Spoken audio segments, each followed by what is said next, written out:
March 10th, 1896, Thames River, Reading. A bargeman named Charles Humphreys pulled something from the water that Tuesday afternoon. Brown paper wrapping. Heavy. When it came apart in his hands, he saw a child's face staring back. Baby girl. Maybe 12 months old. White tape wound tight around her neck. Bricks wrapped alongside the body to make it sink. Thames River police arrived within the hour. Detective Constable Anderson took charge. 7 years on the force. He'd seen drownings before, suicides, accidents. This was different, this was deliberate. The tape, the bricks, the careful wrapping, someone had planned this. The paper had an address label, Mrs. Thomas, 57 Pigots Road, Lower Caversham. Anderson went there that evening. Woman who answered called herself Mrs. Harding. Wrong name. She looked 60, grey hair pulled back, hands shaking when Anderson asked about the baby. She knew nothing, she said. Refused a search. Needed her solicitor. 3 days later, another body surfaced. Same river, same tape, same bricks, then a third. Anderson ordered a full dredging operation. Over 2 weeks, they pulled 6 more infant bodies from the Thames. 9 total, all strangled, all weighted, all wrapped in brown paper. Mrs. Thomas at Pigots Road was actually Amelia Elizabeth Dyer, born Bristol, 1837, 59 years old, trained nurse, married twice. She'd been running a baby farming scheme for nearly 30 years. Baby farming wasn't illegal in Victorian England. Wealthy families or unmarried mothers paid someone to take their child, provide care, find a proper home. Legitimate farmers existed. They ran small orphanages, fostered children properly. Dyer wasn't legitimate. She advertised in newspapers across England. Married couple with no family would adopt healthy child, nice country home. Terms, £15. Young women responded. Desperate. Ashamed. They'd meet Mrs. Dyer at train stations, hand over their baby and whatever money they'd scraped together, then walk away believing their child would be raised right. The babies died that same night. Dyer strangled them with tape. Quick, silent. Wrapped the bodies, kept the clothes to resell, kept the money, placed another advertisement. When police searched Pigots Road on March 30th, they found pawn tickets for baby clothes. Dozens. Advertisements not yet mailed. Letters from mothers begging for updates about their children. In one drawer, white edging tape on a spool. Same type from the Thames bodies. Her daughter, Mary Ann Palmer, lived there too, 25 years old. Helped with advertisements. Met mothers at stations, collected babies. She claimed ignorance, said she thought her mother found the children proper homes. Bank records showed deposits matching the dates babies arrived. Both women arrested March 31st. The press exploded. Ogress of Reading. Baby butcher. Reporters camped outside the jail. Every newspaper ran sketches of Amelia's face. Photography wasn't allowed in courtrooms yet.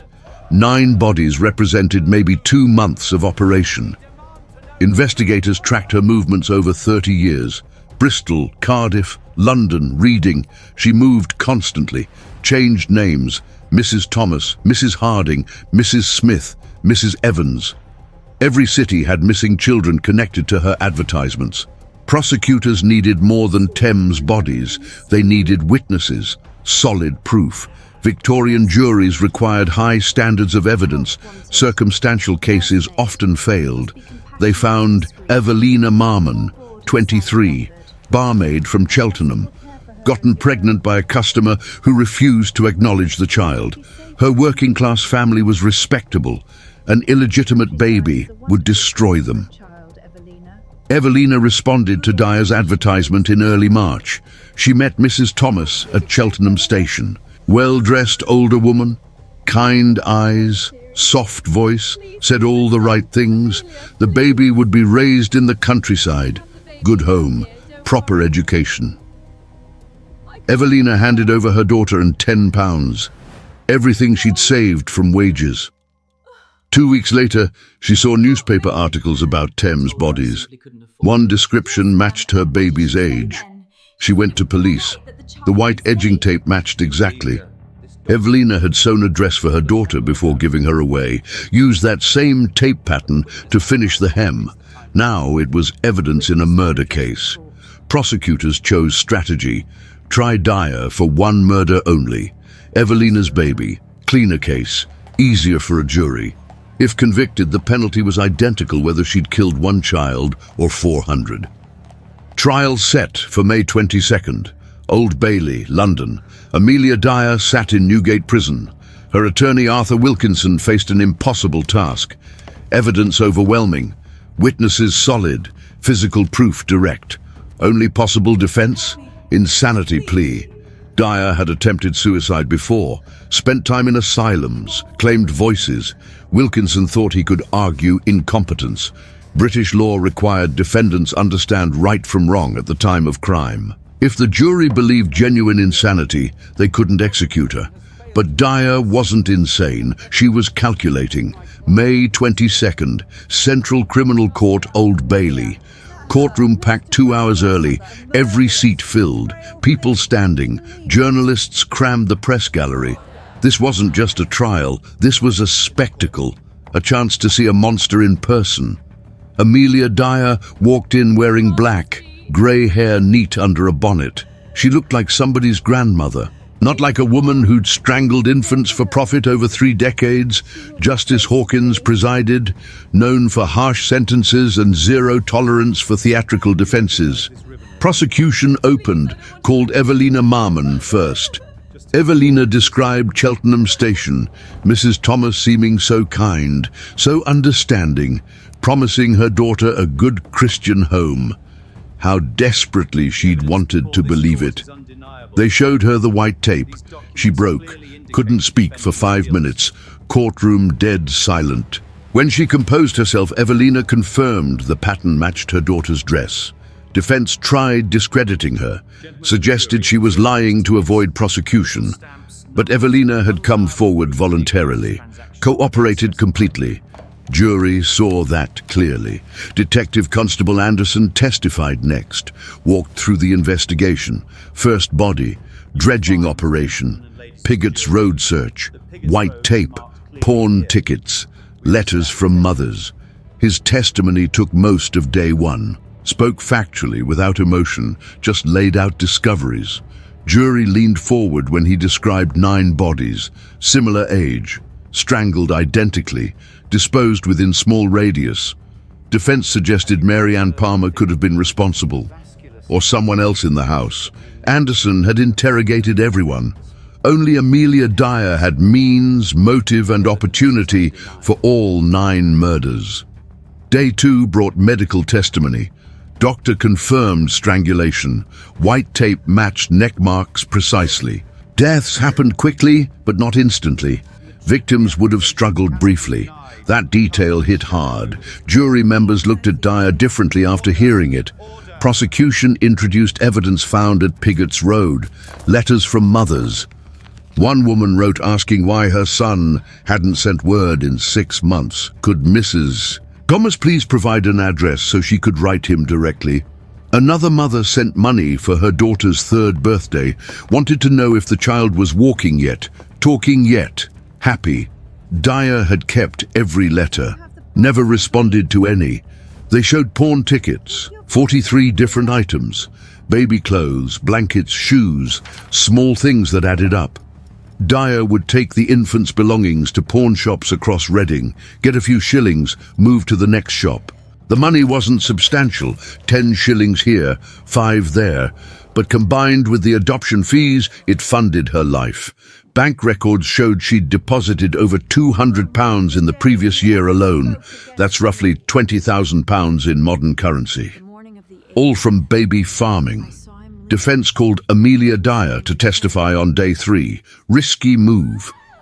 But Wilkinson needed the jury to see her as mentally unstable.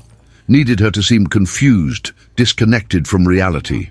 She walked to the witness stand slowly, sat down, looked at the jury with tired eyes. Wilkinson asked about her childhood. She described growing up in Bristol. Father died when she was 7. Mother went insane shortly after, spent years in an asylum. Amelia witnessed that deterioration, watched her mother lose touch with reality. She became a nurse to support herself. That's where she learned about baby farming. Worked with a midwife named Ellen Dane, who took in unwanted children. Ellen actually cared for them, found proper homes, charged fees that covered costs. Amelia saw the business model, saw the money, decided to do it herself.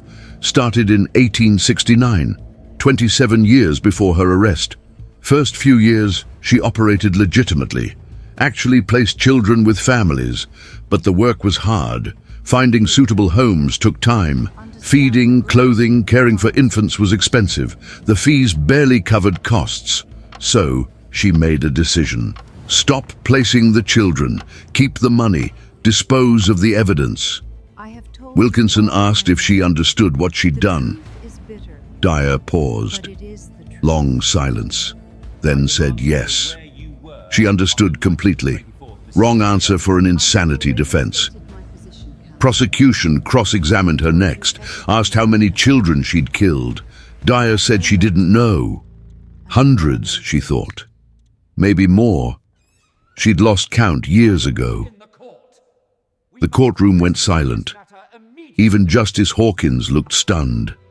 Admitting to hundreds of murders so casually, so matter-of-factly, destroyed any possibility of an insanity defense. Insane people don't keep detailed records, don't move cities strategically, don't calculate profits. Prosecutor asked why she'd kept the letters from mothers. Why not burn them? Destroy the evidence. Dyer shrugged. Said she liked reading them sometimes, reminded her the mothers were suffering too. That brought her some comfort, knowing she wasn't the only one in pain. That answer sealed her fate. Jury deliberated 4.5 minutes, found her guilty. Justice Hawkins sentenced her to death by hanging. Execution scheduled for June 10th, 1896. Newbury Prison. Amelia Dyer showed no emotion, just nodded, stood, left the courtroom. Mary Ann Palmer got a separate trial, less evidence against her. Prosecution couldn't prove she knew about the murders. She received a lighter sentence, 18 months imprisonment, released early for good behavior, June 1st, 1896. Newbury Prison. Amelia Dyer had 9 days left. She spent most of that time writing. Letters to people she'd wronged, mothers whose children she'd killed. Prison chaplain Reverend Meredith visited daily. He wanted her to confess everything, give names, locations, help families find closure. She refused at first, said it didn't matter anymore. What difference would names make? The children were gone. Confession wouldn't bring them back, but Meredith kept pushing, told her confession might save her soul, might give her some peace before the end. On June 4th, she started talking.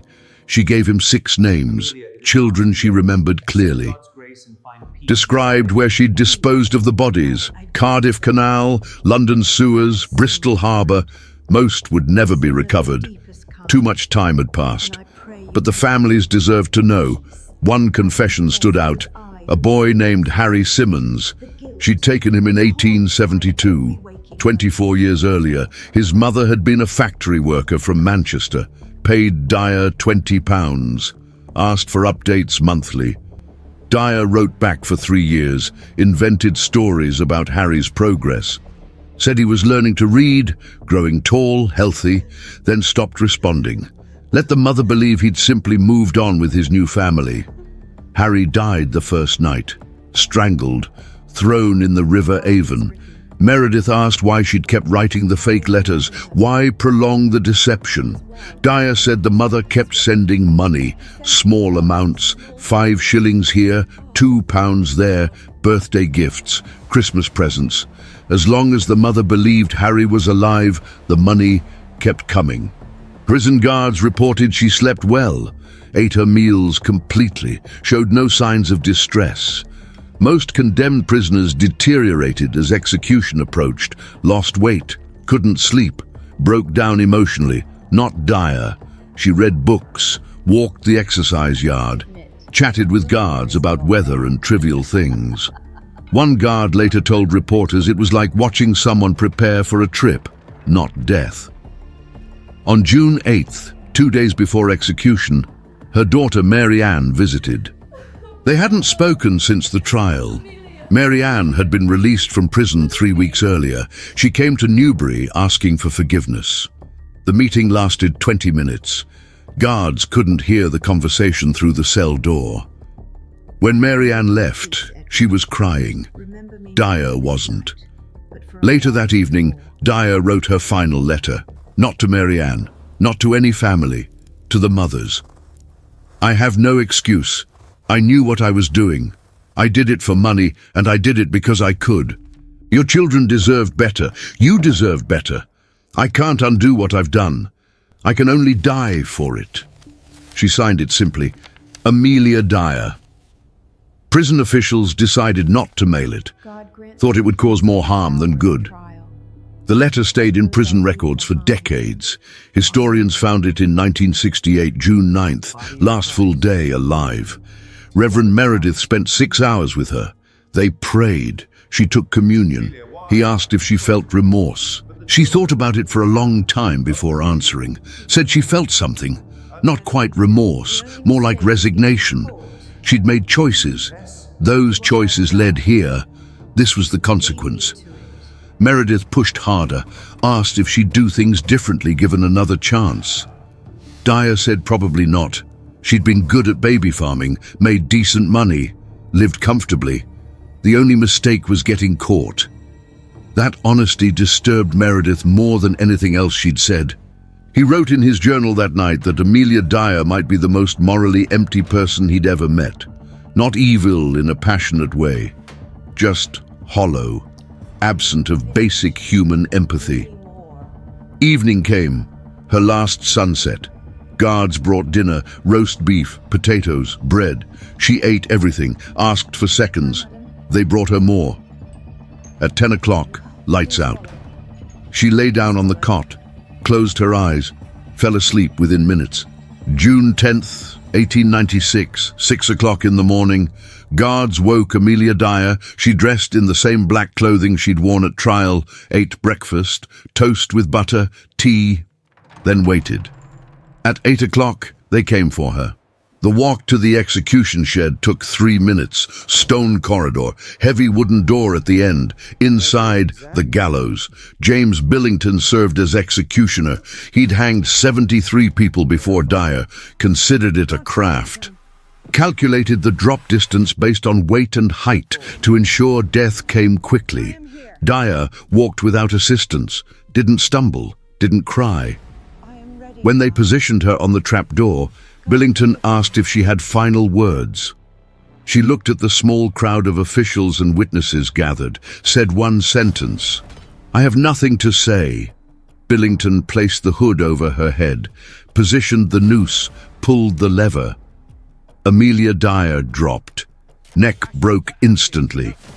Death came in seconds. Prison doctor confirmed it at 8:04 in the morning. They buried her in an unmarked grave within the prison grounds. Standard procedure for executed criminals. No headstone, no ceremony, just dirt. But the case didn't end with her death. Public outrage over baby farming reached a peak. Newspapers ran editorials demanding reform. Parliament responded quickly. Within 6 months, they passed the Infant Life Protection Act. Required anyone caring for more than one infant under 12 months to register with local authorities. Mandated inspections. Created penalties for operating without registration. The law had flaws. Registration was easy to fake. Inspections were infrequent, but it was a start. Baby farming became harder, riskier, less profitable. Estimates vary on Dyer's final victim count. Some historians say 300, others claim 600. Most settle around 400 based on advertisement records, witness testimony, and her own confessions. That makes her one of the most prolific serial killers in recorded history. But numbers don't capture the full scope. Each victim was someone's child. Each mother lived the rest of her life wondering. Some never knew their babies had been murdered. They died believing their children had been raised by good families somewhere in England. The Thames kept giving up bodies for months after Dyer's execution, decomposed beyond identification, just small bundles wrapped in brown paper, weighted with bricks. Police stopped dredging eventually. Too many, too expensive. The river would keep its secrets. Evelina Marmon never recovered. She testified at the trial, helped secure the conviction, then disappeared from public record. Some historians traced her to a village in Wales where she lived alone until 1931. Never married, never had other children. Mary Ann Palmer changed her name after release, moved to Australia, started fresh, died in 1947. Her obituary made no mention of her mother or the trial. The house at Pigott's Road was demolished in 1922. New construction went up. The address doesn't exist anymore. The street was renamed. People living there now have no idea what happened in that location. Reading erected no memorial, no plaque. The city prefers to forget. But Amelia Dyer's case changed how England viewed child welfare, exposed the dark side of Victorian morality. Unwed mothers were shamed so severely they'd rather give their babies to strangers than face societal judgment. That shame created a market. Dyer simply exploited it. James Billington, the executioner, gave one interview about the case years later. Reporter asked what he remembered most about that morning. Billington said it was her eyes. When he placed the hood, he caught a glimpse. She wasn't scared, wasn't angry, just empty, like looking at someone who'd checked out emotionally years before. The case files remained sealed until 1996, 100 years after her execution. When researchers finally accessed them, they found her prison diary. She'd kept notes during those final weeks, observations about prison life, complaints about the food, comments about guards. Not one word about the children,